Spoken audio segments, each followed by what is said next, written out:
Shabbat Shalom, everybody. This is Rabbi Stephen, Rav Shmuel here with you for this week's Torah portion, this week's 10-minute Torah, and we're into Parashat Miketz. So I know this is starting to get a little bit habit forming, isn't it? Me giving you my the Bar Torah here from my office, but this is kind of a second home to me, and I really enjoy being here. So, hope you're doing well. Hope you are having or will have a nice Hanukkah, depending on when you see this. We have our 8 days, and yes, Hanukkah is not so much a major holiday, or it's kind of a minor festival, but it's a fun thing. So we're going to do it. We're going to have our party on December 5th, Sunday, 5 o'clock. Please join us. Yes, you need to either be fully vaccinated or you need a COVID test that was prepared 72 hours prior to coming into the synagogue. No, that was not my decision, but I'm the messenger. What can I tell you? So, folks, you know, when I was a teenager in high school, my guidance counselor was working with me. Let's put it that way. I was kind of a little on the obnoxious side, somewhat, wanting to do my own thing. So he'd look at me and he'd say, there is this comedian, and his punchline is, "Pay the man the 2 cents." So I'll leave that with you. And you can do with it as you will. But I'm hoping to see a lot of you there. I've been here for, gosh, a year and a half or so, and it's been a wonderful experience. I feel like I've grown close to all of you. Saturday morning services is just an absolute joy to see over 20 people, sometimes 30, in our midst, wondering who to give the aliyah to. I'm glad that's not my job because I wouldn't I wouldn't be able to do it. I wouldn't be able to do it. I'd want you all to come up. We'd be having aliyahs, and you could do that on Shabbat. You can have aliyahs for everybody if you wanted to. 7 is actually the minimum. But anyway, let's talk about this week's Torah portion, Miketz. Now, my mentor had told me that Miketz is a very special parsha because every verse starts with a vav. A vav is that letter that looks like this. It's the one we use. We put a dot over it, and it's an O. We put a dot in the middle, and it's an U most of the time, but it's a vav. And he said that in this portion, every verse except 7 or 8 appear with the vav. Hence, they all look like Hanukkah candles. So there it is, a little bit of mysticism for you. And it starts out with Joseph being redeemed. Okay, as we last left our hero, he was in prison. He was there for 10 years, 1 year for each son. He then he interpreted the dreams of the baker and the cupbearer accurately. And the cupbearer is the one that survived. And he said, "Put in a good word for me with Pharaoh," and he didn't. So now it's 2 years later. So he's been there for 2 years. Some sages say, well, that's what you get for putting your trust in man instead of God. You decide. But it seems like his timing was pretty good because Pharaoh is now having some dreams that disturb him. Pharaoh was the king. So there he is, and we all know the dreams. There he is standing there over the Nile.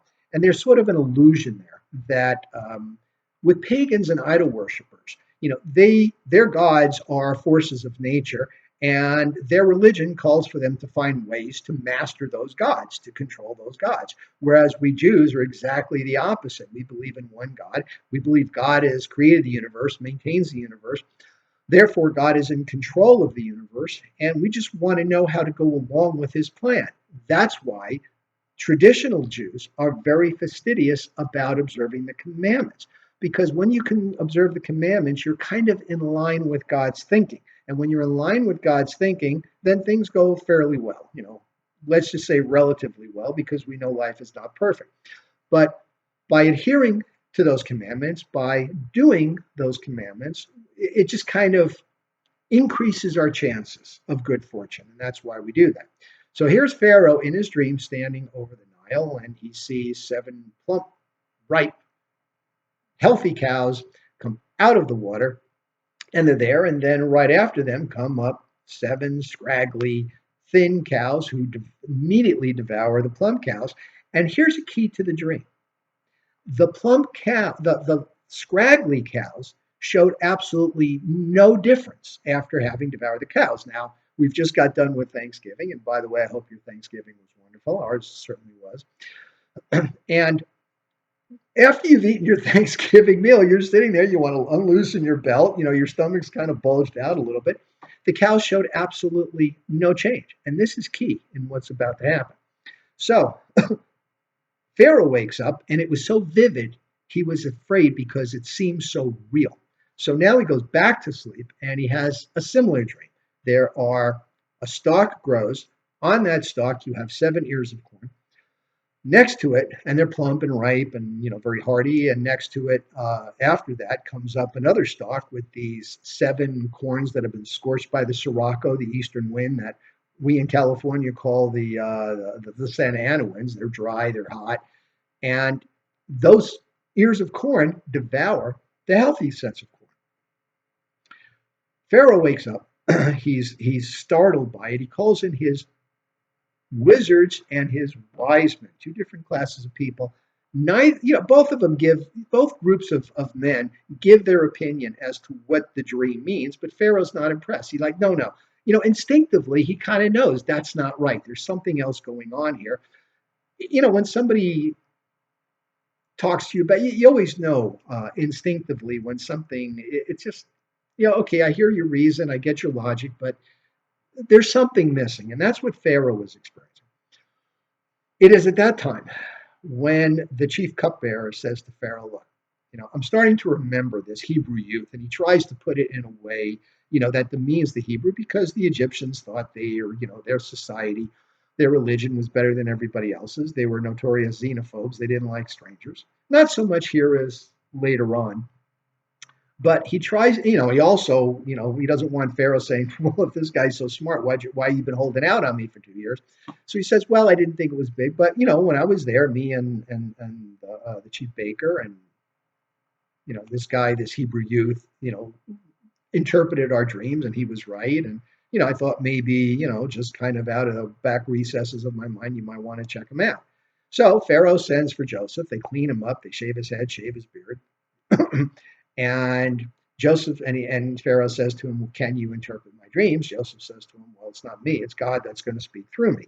So here's the dream. Pharaoh's dreams are one and the same. There will be 7 years of famine, indicated by the healthy corn and the healthy cows. 7 years of abundance, as indicated by the 7 healthy cows and the 7 healthy ears of corn, followed by 7 years of famine, indicated by the scraggly cows and the ears of corn that were not healthy. And Joseph also says, God has also shown you what the solution is. Remember how the cows didn't show any change after devouring the other cows? Well, the famine is going to be like there was never any abundance to begin with. So here's what Pharaoh needs to do. Appoint somebody who's smart and wise to put away this parts of this bumper crop of grain for the time of the famine. And Pharaoh says, yes, that's it. You're going to be the one. It's your idea. You're the one that interprets this. You do it. Now, I don't know if Joseph was sweating out the 7 years, but obviously he felt pretty confident. So now Joseph is the Grand Vizier. He's the Viceroy, assistant king. And only Pharaoh, has power over him. So now Joseph is paraded through the streets, and he's arranging to have the extra grain stored, for the bad times. And he's going around Egypt, making himself known as the Grand Vizier. Pharaoh gives him an Egyptian name, so there's no discussion about who he really is and what his origins really are. So he marries Asenath, who is Potiphar, his previous master's daughter. He gives birth to Manasseh and Ephraim. And here we are, 7 years later. The famine sets in. It's 2 years into the famine. Now, Jacob and Canaan, right, they've been having their own famine. And he says, look, Egypt has corn, has grain. Go to Egypt and get grain for us. And they go, and Joseph, as we remember, he has matured. It's like over 20 years later. He's in his late 30s. And the brothers don't recognize him. He's dressed like an Egyptian. He's grown up. He recognizes them, puts them through a series of tests to see, do they have remorse? Do they have teshuvah? Now, the Eitz Chaim Chumash. Supposedly was designed to be like the Sansino 2.0, discusses that teshuva really is a two-step process. It's not just repenting, feeling remorse over what you did, but you're going to do better the next time around. So Joseph sets up a series of tasks for them. He sets them up, puts their money back in their pouch. Then when they come back for more grain, he put, with Benjamin, he says, I don't believe you. I think you're spies. Come back with your younger brother to prove that you're not. Sets Benjamin up to put him in prison. And the brothers are showing remorse. The Parsha ends with Judah stepping forward about to address and confront Pharaoh, the Grand Vizier, who is now Joseph. Interesting, kind of like the stuff that TV movies are made out of. So I should say, stay tuned next week, folks, to see how, to be continued. We'll find out what that is in Hebrew, and we'll say it that time. But it's an interesting situation. Okay, see you in services. See you at the party, and Shabbat Shalom.